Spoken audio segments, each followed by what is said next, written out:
전능하신 하나님께서는 이 땅을 향한 구속의 역사를 누구의 도움도 없이 스스로 완전하게 이루실 수 있습니다. 그렇지만 하나님은 그 일을 이루어 가심에 있어서 당신 스스로의 힘과 능력으로서가 아닌 구원받은 백성들의 기도를 통하여 이루시기를 기뻐하십니다. 이것은 하나님께서 자기 백성을 구하는 일에 게으르시거나 소극적이어서가 아닙니다. 하나님은 하나님 나라를 세우시는 영광스러운 사역에 당신의 백성들을 동참시키기를 원하십니다. 다시 말해서 하나님 나라의 복된 영광을 혼자서가 아닌 당신의 백성들과 함께 누리고 싶어 하신다는 것입니다. 그런 점에서 하나님 앞에서 드리는 우리의 기도는 하나님의 구속 사역에 구체적으로 동참하는 것이 됩니다. 즉 우리는 기도를 통해서 하나님의 뜻을 알고 그 뜻을 이 땅에서 감당하게 됩니다. 이것은 우리가 이 땅에서 누릴 수 있는 가장 영광되고 복된 일입니다. 그렇기 때문에 우리는 하나님의 구원의 완성이 이루어지는 그날까지 기도하기를 쉬지 말아야만 합니다. 그런데 사탄은 믿음의 성도들이 기도를 하지 못하도록 끊임없이 영적 공격을 합니다. 그렇게 해서 우리가 하나님의 뜻을 알지 못하게 할 뿐 아니라 하나님의 사역에 동참하지 못하도록 합니다. 우리가 기도할 때 사탄이 가장 많이 공격하는 방법 가운데 하나가 우리의 마음에 의심과 불신의 씨앗을 뿌리는 것입니다. 과연 내 기도가 하나님께 상달될까? 하나님 내 기도를 듣고 계시기는 한 걸까? 내 기도가 정말 응답될까? 혼자서만 떠들 뿐 전혀 응답되지 않는 기도는 아닐까? 그런데 이런 의심과 불신앙에 대해서 사도 요한은 요한일서 5장 14절과 15절에서 이렇게 말씀하고 있는데 우리 다 같이 읽도록 하겠습니다. 앞에 있습니다. 같이 읽습니다. 시작. 그를 향하여 우리가 가진 바 담대함이 이것이니 그의 뜻대로 무엇을 구하면 들으심이라. 우리가 무엇이든지 구하는 바를 들으시는 줄을 안즉 우리가 그에게 구한 그것을 얻은 줄을 또한 아노니라. 본문에서 사도 요한은 하나님의 아들을 믿는 성도들은 하나님 향해 담대하게 기도하라고 선언하고 있습니다. 여기에서 담대함이라는 말은 기탄 없이 말하는 자유 등을 의미하는 명사입니다. 그러니까 성도들은 하나님의 임재 앞에 담대하게 나아가 자신의 구하는 바를 기탄 없이 아뢰라는 것입니다. 왜냐하면 우리는 하나님의 자녀이며 하나님은 우리의 아버지가 되시기 때문입니다. 그래서 우리가 아버지 하나님께 기도하면 두 가지 사실을 알게 된다고 말씀합니다. 첫째는 하나님께서 성도들의 기도를 들으신다는 것입니다. 둘째는 우리의 기도에 응답하신다는 것입니다. 그렇습니다. 우리가 기도하면 하나님이 들으십니다. 그리고 들으시면 반드시 응답하십니다. 그래서 우리의 기도에는 결코 손해가 없습니다. 그런데 우리의 기도에 대한 들으심과 응답은 한 가지 중요한 조건이 선행되어야만 합니다. 그것은 바로 하나님의 뜻대로 드리는 기도이어야 한다는 것입니다. 다시 말해서 자신이 원하는 것을 무조건 구한다라고 해서 하나님이 들으시는 것이 아닙니다. 하나님께서는 그의 뜻대로 구하는 기도만 들으신다라고 했습니다. 그것이 기도의 바른 자세입니다.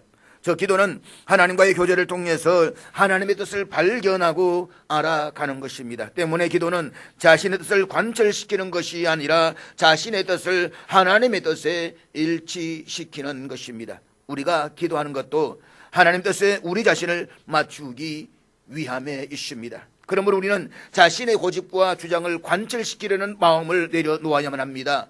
우리의 이성적 한계를 뛰어넘어서 모든 것을 합력하여 선을 이루시는 하나님을 믿고 하나님께로부터 오는 응답이 가장 정확한 것임을 인정해야만 합니다. 왜냐하면 하나님이 우리보다 우리를 훨씬 더 잘 알고 계시기 때문입니다. 따라서 우리는 하나님의 뜻을 찾아서 그 뜻에 맞게 기도해야만 합니다.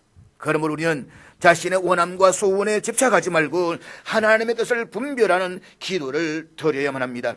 우리가 그렇게 하나님의 뜻에 맞게 구하면 하나님이 반드시 응답하십니다. 잊지 마십시오. 기도는 우리의 생각이나 욕심, 욕망 또는 자신의 의지나 감정을 위한 것이 되어서는 안 됩니다. 그런 기도는 구하여도 받지 못한다라고 했습니다. 우리의 기도는 오직 하나님의 뜻이 이루어지는 것이 되어야만 합니다. 다시 말해서 하나님의 꿈이 나의 비전이 되는 기도이어야만 합니다. 그것이 성도의 바람직한 기도입니다.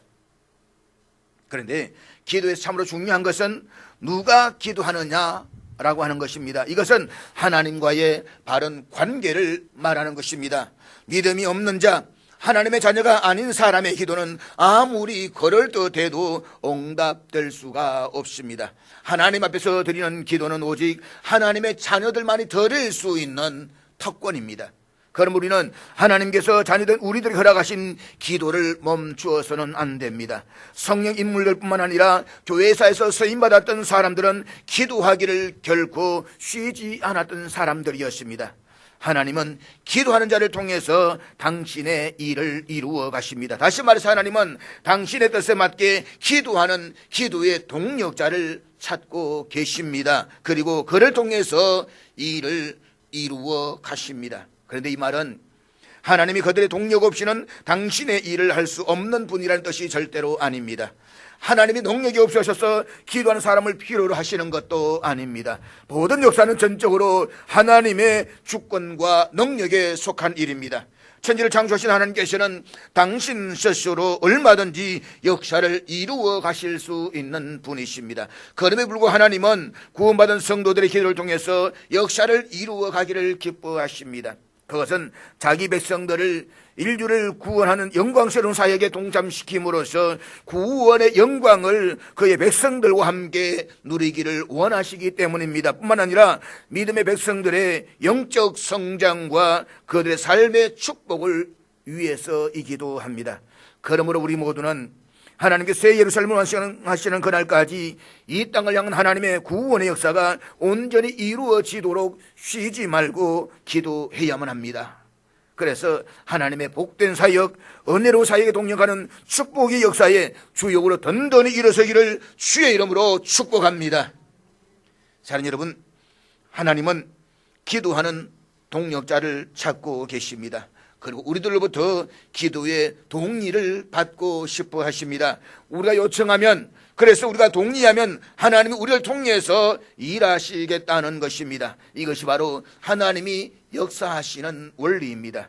그리고 이런 하나님의 기도의 동력자, 하나님의 기도의 파트너를 우리는 영적 능력자라고 부릅니다. 오해하지 마십시오. 영적인 능력자라고 하는 것은 우리 스스로에게 어떤 능력이 있어서가 아닙니다. 하나님의 기도의 동력자, 하나님의 기도의 파트너가 되면 그것이 바로 영적 능력이 되는 것입니다. 하나님께서 당신의 뜻을 알려주시고 하나님이 기도하는 사람을 통해서 역사하시기 때문입니다.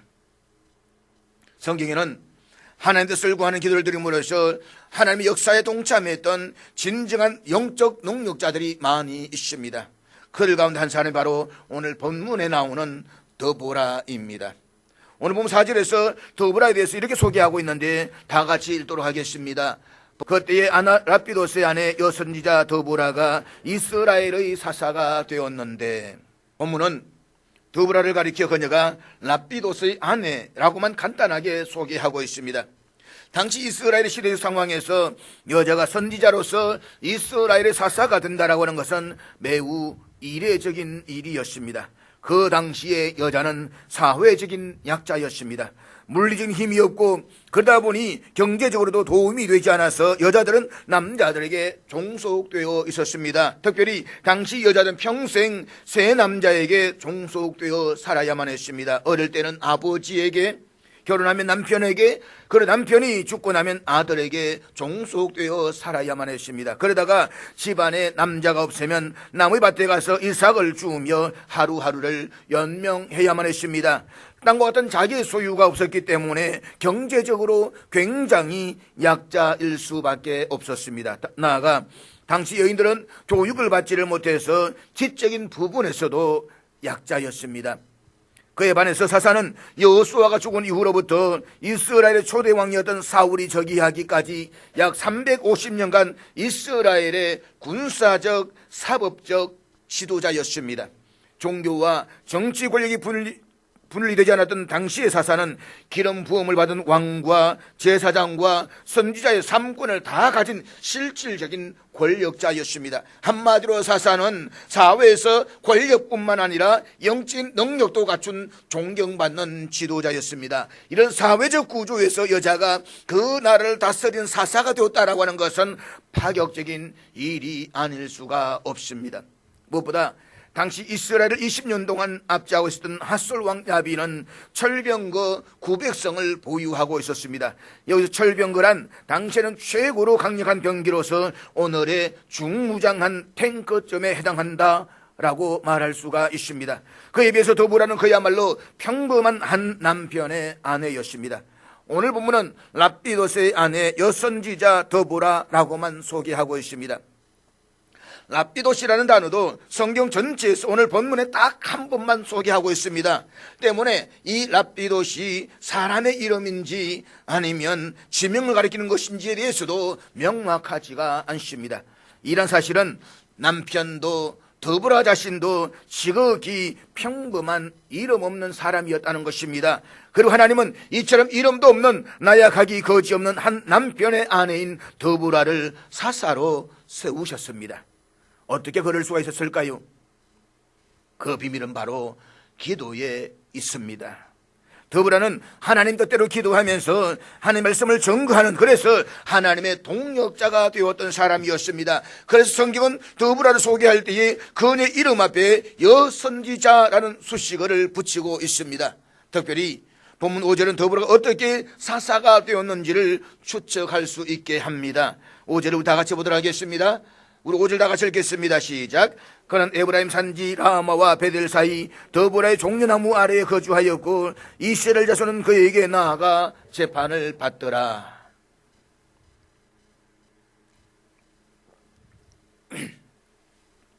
본문에서는 종려나무를 이야기하면서 더보라의 종려나무라고 기록하고 있습니다. 사실 종려나무는 이스라엘에서 아주 흔하게 자라는 나무 가운데 하나일 뿐입니다. 그럼에도 불구하고 이 나무 앞에 더보라의 종려나무라고 이름을 붙이고 있는 이유는 무엇일까요? 그것은 그 나무가 특별하거나 훌륭해서가 아니라 더보라 때문입니다. 더보라는 자신의 집 근처에 있는 종려나무 밑에 앉아서 늘 하나님께 기도하며 하나님의 음성을 들었을 것입니다. 그 당시 사람들은 일반적으로 나무 아래에서 많이 기도를 했기 때문입니다. 당시 이스라엘 백성들이 직면했던 상황은 핫솔 왕 야빈으로부터 20년간 압제를 당하면서 고통이 극에 달했습니다. 그래서 이스라엘 백성들은 그 고통을 견디지 못하고 하나님께 살려달라고 울부짖어 기도했습니다.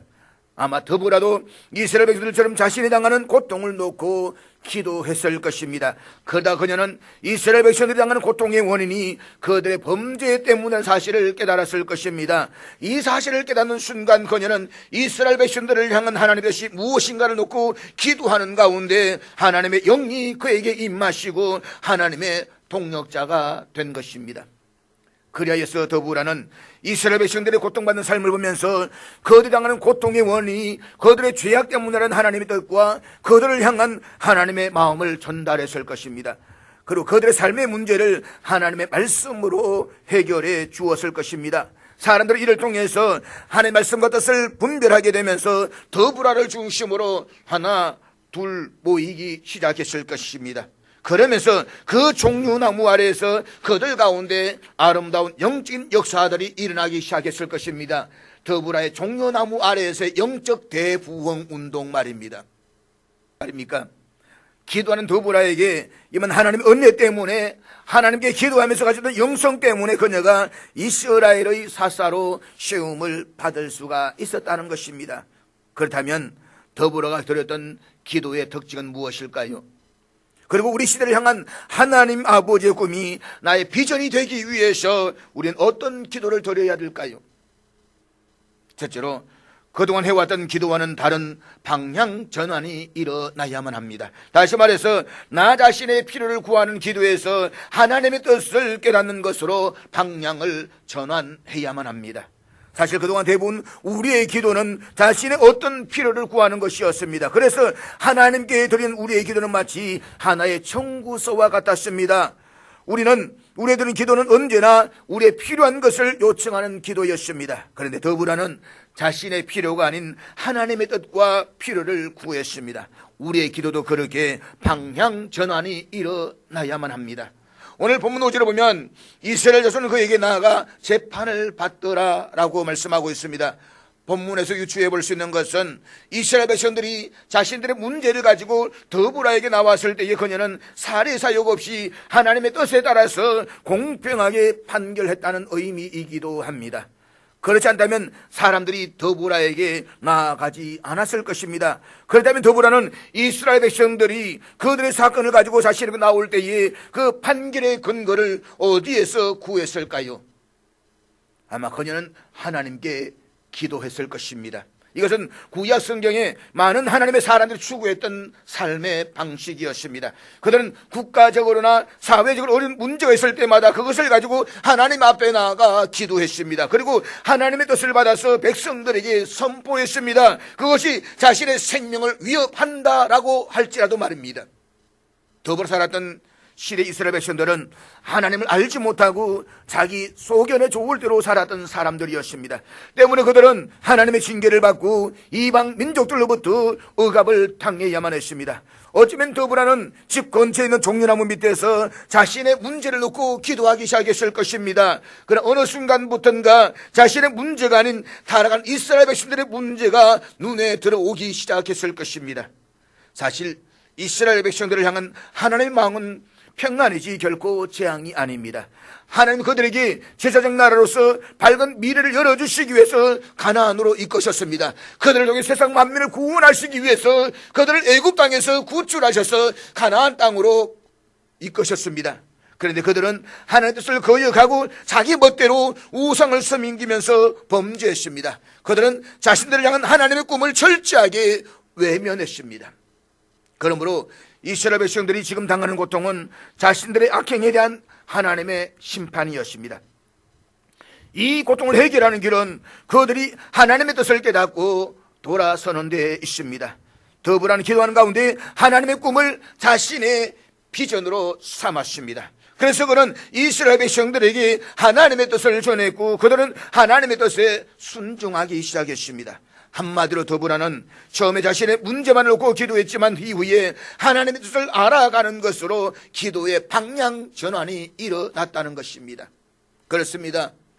우리의 기도는 자신의 필요를 구하는 것에서 하나님의 뜻을 깨닫는 것으로 방향 전환이 일어나야만 합니다.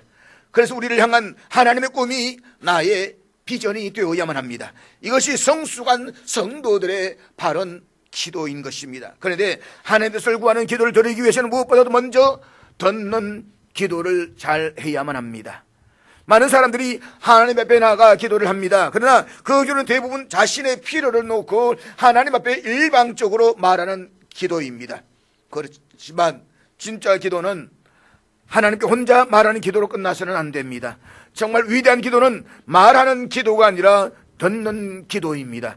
기도하면서 하나님의 음성을 들어야만 합니다. 하나님의 음성을 듣지 않으면 기도가 매번 똑같을 수밖에 없습니다. 왜냐하면 하고 싶은 말들을 이야기 보따리에 사들고 갔다가 하나님의 음성을 듣지도 않고 다시 사들고 와서 다음날 또다시 그대로 풀어놓게 되기 때문인 것입니다. 그러니 매번 기도가 같을 수밖에 없습니다.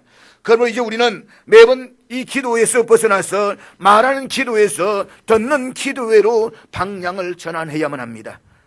이 시대 속에서 우리 향해 말씀하신 하나님의 음성을 듣고 우리가 깨어나야만 합니다. 무엇보다 들어야 하나님의 뜻을 알 수가 있는 것입니다. 둘째는 우리에게 또 하나의 전환이 필요한데 그것은 바로 자세의 전환입니다. 다시 말해서 하나님께 무엇을 간구한다는 기도의 가장 기초적인 자세에서 기도하는 가운데 하나님의 뜻을 깨달아 하나님을 섬긴다는 자세로 바뀌어져야만 합니다. 쉽게 말해서 간구에서 섬김으로 우리의 자세가 바뀌는 것입니다. 들었지만 자세의 전환이 일어나지 않으면 아무런 의미가 없습니다. 내가 하나님의 말씀을 들었지만 여전히 그 방향으로 간다라고 한다면 해답은 나오지가 않는 것입니다. 하나님의 말씀을 들었고 그 뜻을 깨달았다라고 한다면 가던 길에서 멈추고 자세의 전환이 일어나야만 역사가 이루어지는 것입니다. 결국 이것은 기도가 곧 사명이고 사역이 되는 것을 말합니다. 오늘 많은 사람들은 먹고 사는 문제를 위해서 간구하는 생존형 기도를 합니다. 그래서 기도의 내용은 언제나 주시옵소서라는 기도를 벗어나지를 못합니다. 물론 우리의 기도 가운데는 이런 기도도 필요합니다. 우리의 문제를 놓고 기도해야만 합니다. 하나님, 내 삶에 필요한 것들을 구합니다 라고 기도해야만 합니다. 주님께서도 그렇게 말씀하고 있는 것입니다. 그러나 우리가 하나님의 동역자로 쓰임을 받기 위해서는 그 이상의 기도를 드릴 수가 있어야만 합니다. 생존형 기도만을 드리는 것은 초보적인 신앙의 사람으로 유아적인 수준을 벗어나지 못한 것입니다. 그렇지만 참된 진짜 믿음의 성도는 자신의 필요만을 구하는 생존형 기도에서 벗어나서 어떻게 하나님을 바르게 섬길 수 있는 것인지를 깨달아가는 사역적 기도로 바뀌어야만 합니다. 우리의 기도가 이 수준으로 자세의 전환이 일어나야만 합니다. 한마디로 기도의 수준을 한 단계 높여야 한다는 말입니다. 본문 4장 2절에 보면 하나님께서는 범죄한 이스라엘 백성들을 가나안 왕 야빈의 손에 그들을 파셨다라고 했습니다. 여기서 파셨다라는 표현은 사사기 전체에 걸쳐서 나타나고 있는데 이것은 이스라엘의 신분을 상기시켜주고 있습니다. 즉 그들은 애굽의 노예였다가 하나님에 의해서 자유함을 얻은 사람들이라는 것입니다. 그런데 그 자유함에는 일정한 계약 조건이 따랐습니다. 그것은 하나님과의 올바른 관계를 유지하는 한에서 이스라엘 백성들은 자유할 수가 있습니다. 반대로 계약 관계를 파기할 경우에 그들은 다시금 노예의 신분으로 떨어질 수밖에 없는 것입니다. 왜냐하면 자유하게 하시나 여호와께서 그들의 범죄로 인해서 다른 자들에게 다시 파시기 때문입니다. 그런데 이스라엘 백성들은 자신들의 운명이 전적으로 여호와의 손에 달려있음을 쉽게 잊어버렸습니다. 따라서 그들이 이 고통으로 벗어나기 위해서는 하나님께로부터의 자세 전환이 일어나야만 합니다. 이것은 오늘 사는 우리 성도들에게도 결코 예외가 아닙니다. 비록 예수 그리스도의 보혈로 새로운 삶을 얻은 성도들이라고 할지라도 그리스도의 사람으로 합당한 생활을 하지 못한다고 한다면 다시금 죄악의 노예로 되팔릴 수밖에 없는 것입니다. 그러므로 그리스도를 통해서 얻은 하나님과 새로운 관계를 이어가기 위해서는 세상으로 향하던 우리의 삶을 하나님께로 돌리고자 하는 자세의 전환이 무엇보다도 중요합니다. 드보라는 처음에 자신의 개인적인 삶 속에서 혼자 기도했을 것입니다. 그러다가 하나님 은혜를 주시면서 주변 사람들을 기도로 도와주기 시작하고 여선자 된 후에는 나중에는 사사까지 되었습니다. 이것은 그녀가 개인적인 기도의 자리에서 기도의 사역자가 되었다는 전환을 보여주는 것입니다. 그러므로 이제는 기도할 때에 생각을 바꾸십시오. 기도할 때 수준을 좀 한번 높여보십시오. 생존형 기도자들은 일이 있어야만 기도합니다. 자신의 필요한 것이 있어야만 기도합니다. 이런 사람들은 문제가 없으면 기도하지 않는 사람들입니다. 오늘 많은 교인들이 기도하지 않는 것은 자신들에게 절실히 필요한 것이 없기 때문입니다. 굳이 하나님께 기도하지 않아도 쓰고 먹고 입을 것이 넉넉하기 때문인 것입니다. 그 결과 교인들의 영적 상태는 깊이 잠들어 있습니다. 잠들어 있기 때문에 신앙생활이 무기력할 수밖에 없습니다. 잠들어 있는 사람은 주변에서 무슨 일이 일어나도 있는지도 알지를 못합니다. 이런 사람은 결국 자신의 신앙도 잃어버리게 되고 마귀의 유혹에 넘어가고 말 것입니다. 그러므로 사랑하는 여러분, 이제부터라도 우리는 기도의 자세 전환이 일어나야만 합니다. 우리의 자신의 필요를 위해서 기도하는 것이 아니라 이 땅을 향한 하나님의 뜻을 깨달아서 하나님의 꿈이 나의 비전이 되는 그 사명자로 일어나야만 합니다. 그것이 바로 건강한 신앙인의 모습인 것입니다. 하나님의 꿈이 나의 비전이 되는 기도. 성경을 비롯한 교회에서 나타났던 하나님의 역사에는 언제나 이런 믿음의 사람들의 결단이 있었습니다. 하나님의 꿈을 자신의 비전으로 받아들였던 사람들이 있었기 때문인 것입니다. 잊지 마십시오. 하나님의 꿈과 인간의 결단이 만나는 그 자리에 위대한 역사가 일어납니다. 그러므로 우리는 기도의 사명자가 되어서 하나님의 꿈이 나의 비전이 되는 사명자로서의 자세의 전환이 일어날 수 있기를 주의 이름으로 축복합니다. 셋째는 적으로 행동하는 신앙으로 나아가야만 합니다. 본문 6절 말씀을 같이 읽도록 하겠습니다. 요라가 사람을 보내어 아비노함의 아들 바락을 납달리 게데스에 불러다가 그에게 이르되 이스라엘 하나님 여호와께서 이같이 명령하지 아니하셨느냐 너는 납달리 자손과 서불리 자손 10,000명을 거느리고 다볼 산으로 가라. 이스라엘 백성들은 가나안 왕 야빈의 압제 밑에서 20년 동안이나 고통을 당해 왔습니다. 그렇다면 그들은 그렇게 오랜 세월 동안 압제를 받아오면서 한 번도 그 고통에서 벗어나기 위한 전쟁을 꿈꿔보지 않았을까요? 그럴 리 없습니다. 그럼에도 불구하고 그들이 감히 전쟁을 일으키지 못한 이유는 바로 900성이나 되는 철병거를 거느린 야빈 군대의 강력함 때문이었습니다. 그런데 하나님은 더불어 통해서 사무엘 위에 일어나라고 명령하십니다. 이스라엘 백성들이 그토록 두려워하던 가나안 왕 야빈의 철병거는 그대로 두신 채 말입니다. 지금 하나님께서는 이스라엘 백성들에게 중대한 믿음의 도전을 하고 계십니다. 그들의 눈앞에 있는 900성이나 되는 철병거를 바라보면서 여전히 그대로 주저앉아 있을 것이냐 아니면 하나님의 약속에 의지해서 일어나 싸울 것이냐라고 하는 것입니다. 우리가 여기서 깨달아야 하는 사실이 있습니다. 그것은 하나님 언제나 눈앞의 현실을 병원화시키기 전에 먼저 우리의 믿음을 요구하신다는 사실을 말입니다. 하나님께서는 강물이 장렬하게 넘쳐흐르는 요단 강물을 끊으시기 전에 먼저 이스라엘 백성들에게 요단강에 발을 내디디라고 명령하셨습니다.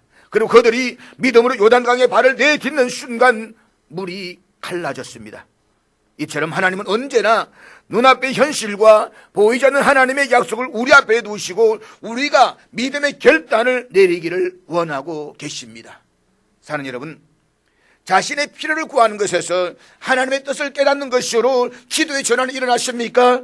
그리고 하나님을 섬기겠다는 자세의 전환이 일어나십니까? 그렇다면 이제 하나님의 뜻에 따라 구체적으로 행동함으로써 앞으로 나아가십시오.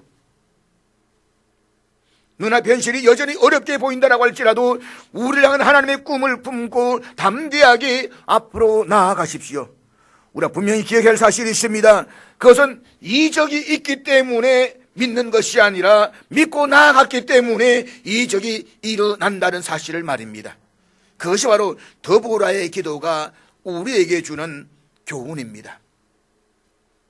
그렇다면 더보라처럼 하나님의 꿈이 나의 비전이 되는 기도를 드렸을 때에 우리에게는 어떤 영적인 축복이 임할까요? 첫째는 하나님께 서임받는 축복입니다. 사랑하는 여러분, 우리 인생이 만왕의 왕이신 하나님께 서임을 받는다고 한다면 그것보다 더 큰 축복은 없을 것입니다. 그것보다 더 아름다운 일도 없을 것입니다. 우리가 이 땅에 태어나 살면서 자신만을 위해서 사는 존재가 아니라 한 번쯤은, 그래도 한 번쯤은 하나님께 서임을 받아야 하지 않겠습니까? 둘째는 공동체를 이루고 섬길 수 있는 축복입니다.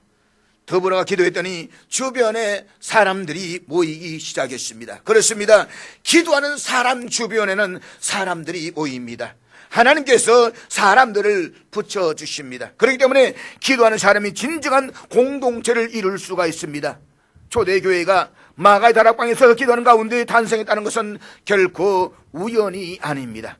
초대 예루살렘 교회 지도자였던 야고보는 낙타 무릎으로 불릴 만큼 기도의 사람이었습니다. 오늘날 교회도 마찬가지입니다. 기도하지 않으면 절대로 교회의 진정한 리더가 될 수가 없습니다. 그렇지만 더불어처럼 기도하는 사람들은 아름다운 공동체를 이루는 축복을 누리게 되는 것입니다. 하나님의 교회에는 기도하는 사람들을 통해서 세워져 가게 되는 것입니다. 이제는 영적 권위를 받는 축복입니다. 사람들은 기도하는 사람을 신뢰하고 의지합니다. 그리고 그들과 함께 있고 싶어 합니다. 왜냐하면 그들의 영적 권위를 인정하기 때문입니다. 본문 8절 말씀인데 우리 8절 다 같이 읽도록 하겠습니다.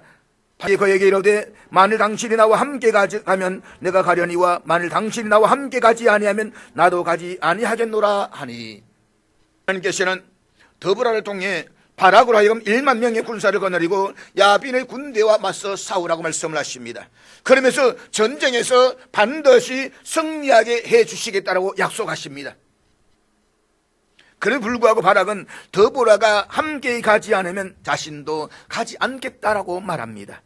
그래서 하나님은 연약한 믿음을 보이는 바락을 위해서 더보라를 하여금 동행하게 하십니다. 이 사실은 그만큼 더보라에게 영적 권위가 있었다 이 말입니다. 이런 모습은 오늘 우리들도 마찬가지입니다. 연약하고 아무것도 아닌 우리가 하나님 앞에서 그분의 뜻대로 기도하며 하나님의 기도의 동력자가 되면 우리에게는 세상이 함부로 할 수 없는 영적 권위가 생기게 되는 것입니다. 그 권위는 우리의 어떤 힘과 능력이 있어서가 아니라 하나님께서 함께 하시기 때문에 하나님으로부터 주어지는 것입니다. 사랑하는 여러분, 우리는 지금 어둠의 세력과 영적 싸움을 하고 있습니다. 이 싸움은 우리가 주님 앞에 가는 그날까지 계속될 것입니다. 그리고 영적 싸움에서 가장 큰 관건은 바로 권위의 싸움입니다. 모름지기 하나님의 백성들에게는 영적 권위가 있어야만 합니다. 초대 우리 한국교회는 이 영적 권위가 있었습니다. 그래서 귀신 들린 사람들, 어려운 사람들은 늘 하는 이야기 있었습니다. 저기 교회 한번 가봐라고. 문제가 있는 사람이 있을 때마다 너 안 되니까 차라리 교회 한번 가봐. 언제나 교회에 가봐. 최후의 정착지가 교회였습니다. 오늘은 어떨까요? 오늘 우리에게는 이 영적 권위가 있습니까? 오늘 우리의 교회에는 영적 권위가 있습니까? 여러분에게는 영적 권위가 있습니까? 그 권위가 어디에서 옵니까? 바로 기도에서 옵니다. 우리가 기도하는 가운데 이 시대를 향한 하나님의 꿈을 품고 그 꿈을 이루기 위해서 나아가면 하나님께서는 세상이 감당하지 못할 영적 권위를 세워주십니다. 천군천사를 우리에게 붙여주시며 우리가 대적할 수 없도록 하나님께서 강권으로 지켜주시는 것입니다. 더불어는 지극히 평범한 사람이었습니다. 당시 이스라엘 사회에서 여성은 독립된 인격체로 대우를 받지를 못했습니다. 또한 여자가 이스라엘 사회에서 영적 지도자가 된다라고 하는 것은 거의 상상을 초월할 일이었습니다. 그로 불과 더불어는 이스라엘의 사사가 되었습니다. 어떻게 이런 일이 가능하게 되었을까요? 그것은 하나님 앞에서 기도하는 가운데 하나님의 꿈을 자신의 비전으로 삼았기 때문입니다. 그리고 하나님은 기도하는 그녀를 당신의 꿈을 이루시기 위한 동력자로 세우셨습니다. 나아가 더불어가 거주했던 그곳은 사사시대 이후로 이스라엘의 영적 행정적 중심지가 되었습니다. 사랑하는 여러분, 기도는 아무런 자격도 능력도 없는 사람이 가장 강력한 능력을 가지게 되는 유일한 길입니다. 사회적으로 약자였던 더불어가 영향력 있는 영적 위치에 올라설 수가 있었던 것은 그녀가 하나님의 꿈이 자신의 비전이 되기까지 기도했기 때문입니다. 이 사실은 우리도 능히 그렇게 될 수 있다는 것을 보여주고 있습니다. 그러기 위해서는 기도함으로 하나님의 꿈을 나의 비전으로 품고 일어나십시오. 하나님의 꿈이 내게 전해질 때까지 기도하기를 중단하지 마십시오. 그래서 기도로 하나님과 동력하고 하나님 역사에 참여할 수 있는 이 시대에 더불어와 같은 믿음의 사람들이 다 될 수 있기를 주의 이름으로 축복합니다. 우리는 할 수 있고 또 해야만 합니다.